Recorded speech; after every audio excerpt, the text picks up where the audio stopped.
O Senhor esteja convosco. Ele está no meio de nós. Proclamação do Evangelho de Jesus Cristo segundo Lucas. Glória a vós, Senhor. Naquele tempo, Jesus exultou no Espírito Santo e disse: Eu te louvo, Pai, Senhor do céu e da terra, porque escondeste essas coisas aos sábios e inteligentes e as revelastes aos pequeninos. Sim, Pai, porque assim foi do teu agrado. Tudo me foi entregue pelo meu Pai. Ninguém conhece quem é o Filho, a não ser o Pai, e ninguém conhece quem é o Pai, a não ser o Filho e aquele a quem o Filho o quiser revelar. Jesus voltou-se para os discípulos e disse-lhes em particular: Felizes os olhos que veem o que vós vedes. Pois eu vos digo que muitos profetas e reis quiseram ver o que estáis vendo e não puderam ver. Quiseram ouvir o que estáis ouvindo e não puderam ouvir. Palavra da salvação. Glória a vós, Senhor.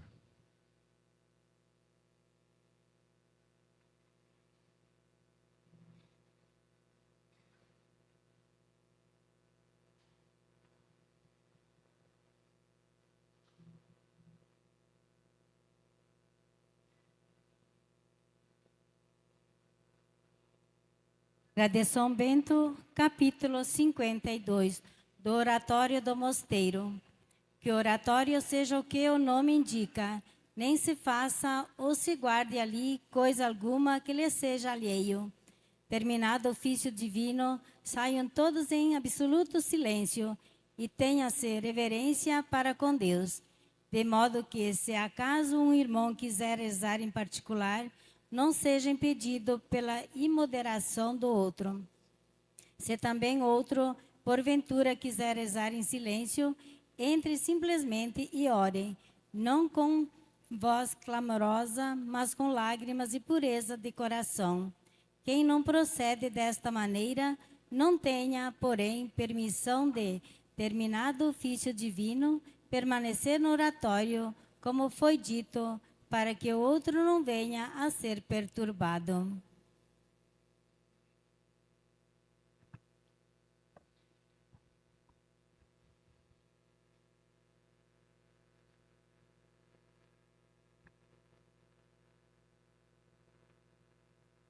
Queridos irmãos e irmãs, como nós escutamos na regra de São Bento, até mesmo no oratório, na capela do mosteiro, onde os monges fazem as suas orações em comum, precisa ter organização, precisa ter uma forma de se comportar dentro do oratório.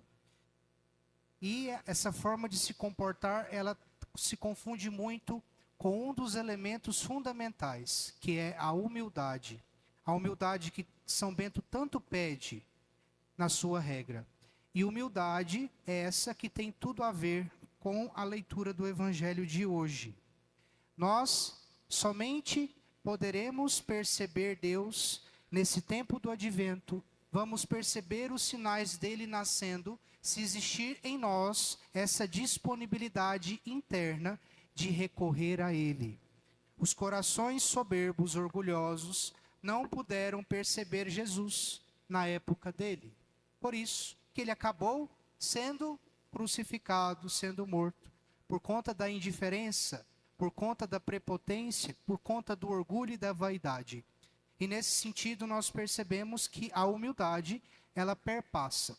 Na regra de São Bento, hoje, nas suas instruções sobre como o monge deve se comportar dentro da capela, onde se busca a Deus, buscando a dependência nesse Deus que nos alcança com o seu amor e com a sua misericórdia.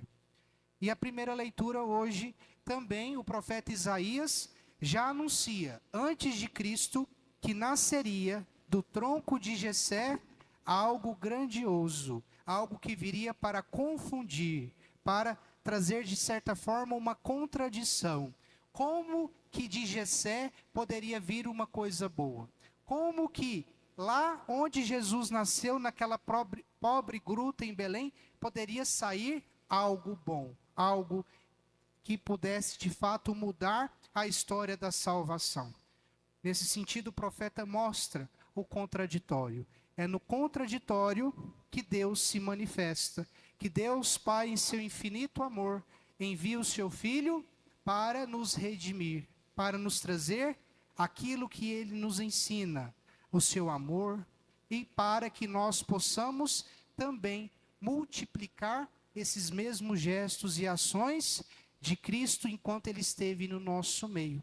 Então, o tempo do Advento é esse tempo de nós visitarmos o nosso coração, perceber se estamos envaidecidos, se estamos orgulhosos, se estamos fechados em nós mesmos, se estamos de uma certa forma numa tendência egoísta, individualista, e perceber que a salvação, ela não vai acontecer só para mim. Eu preciso do outro para me salvar. Eu preciso do outro para construir o reino de Deus. E é isso que o tempo do Advento nos prepara. E essa segunda vinda de Cristo, que nessa primeira semana do Advento se fala, a segunda vinda de Cristo, Ele virá e trará harmonia para o mundo. Por isso que na primeira leitura nós escutamos toda a descrição de harmonia.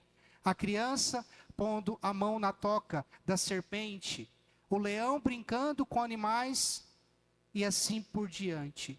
Tudo vai ganhar uma nova harmonia definitiva na segunda vinda de Cristo. E a pergunta para nós: como que eu estou hoje? Como que eu estou na minha caminhada em preparação para o Natal do Senhor? E hoje nós celebramos também a memória de São Francisco Xavier, grande missionário da Igreja, que evangelizou o Oriente.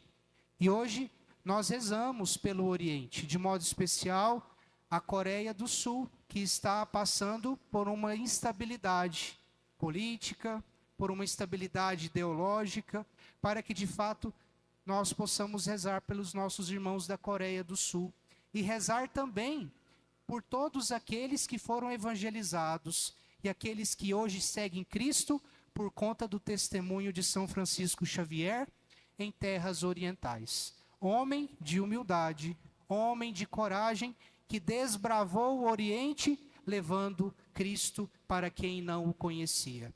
Que possamos também, dentro das nossas possibilidades e realidades, levar o Cristo que vai nascer daqui a uns dias, no Natal do Senhor.